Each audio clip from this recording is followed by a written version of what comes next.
Des scientifiques du California Institute of Technology, Caltech, ont détecté des ondulations dans l'espace-temps dues à la violente collision de deux trous noirs massifs qui se sont enfoncés l'un dans l'autre bien au-delà des confins de la Voie lactée.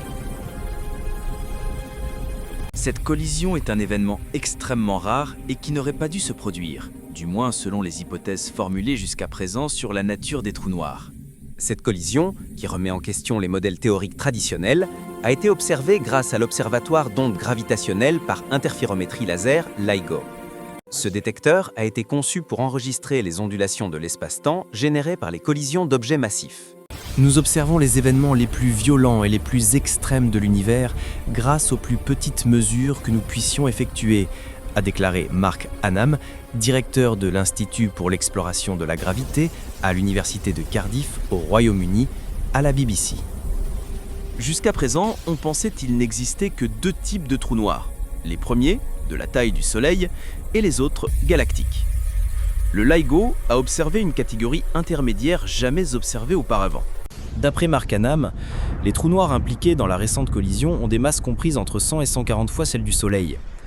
Cette caractéristique laisse par conséquent les experts perplexes.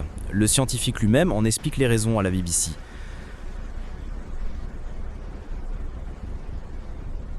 Il existe des mécanismes classiques de formation des trous noirs.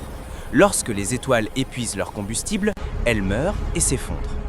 Mais il existe une gamme de masse au-delà de laquelle nous pensons qu'il est impossible pour les trous noirs de se former de cette manière, a déclaré Mark Oman. Ces derniers se situent précisément au milieu de cette gamme de masse. Les scientifiques ignorent donc comment ils ont été créés, a ajouté l'expert. The incredible dynamics of black hole accretion disks, where matter spirals into an event horizon at nearly the speed of light, releasing immense energy. La première observation de cet ordre a eu lieu en 2020. Selon National Geographic, il s'agissait d'une paire de trous noirs dont les masses étaient respectivement de 66 et 85 fois celles du Soleil. These mesmerizing patterns represent the latest visualizations of black hole accretion disks. Les grands doutes des scientifiques proviennent du fait que, jusqu'à présent, on a toujours observé que lorsqu'une étoile gigantesque possède un noyau dont la masse est comprise entre 60 et 130 fois celle du Soleil, elle atteint la fin de son existence à des températures extrêmement élevées, pouvant aller jusqu'à 300 millions de degrés Celsius.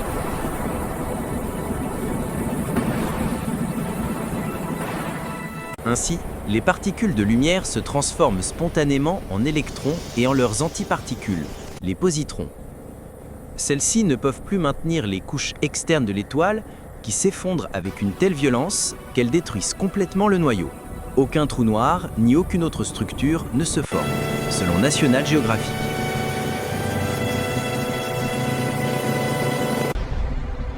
Naturellement, cette découverte récente remet en question les théories actuelles de l'évolution stellaire. Est-il possible qu'après l'effondrement du cœur d'une étoile géante, certaines particules puissent survivre? It's such an honor to be here tonight. Thank you to Time and Booking.com for this incredible recognition. It is possible that smaller black holes merge to form larger ones, like those that have been recently observed. Selon l'astrophysicienne Priyamvada Natarajan de l'université de Yale, il est possible que des trous noirs plus petits aient fusionné pour former de plus grands, comme ceux qui ont été récemment observés. Quels sont les environnements et les conditions cosmiques dans lesquels de tels événements peuvent se produire? De plus, les scientifiques ont constaté que la rotation des deux trous noirs était extrêmement rapide. Un tel phénomène n'avait jamais été observé auparavant.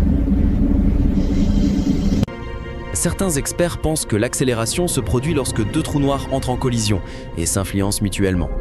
Mais l'astrophysicienne ne semble pas entièrement partager cet avis. Elle estime que d'autres, plus petits, se seraient formés parmi des amas stellaires denses, riches en gaz et en poussière, grossissant progressivement en absorbant de la matière jusqu'à atteindre la rotation extrême observée. Les chercheurs attendent désormais avec impatience la mise en service du Cosmic Explorer et du télescope Einstein, probablement dans les années 2030 ou 2040. Instrument essentiel pour observer les fusions de trous noirs There are avec so beaucoup many plus de black holes précision. scattered throughout the universe. The fact that we are beginning to make connections between them is truly exciting. Il y a tellement de trous noirs disséminés dans l'univers. Le fait que nous commencions à faire des liens entre eux est vraiment passionnant, a conclu l'astrophysicienne Priyamvada Natarajan.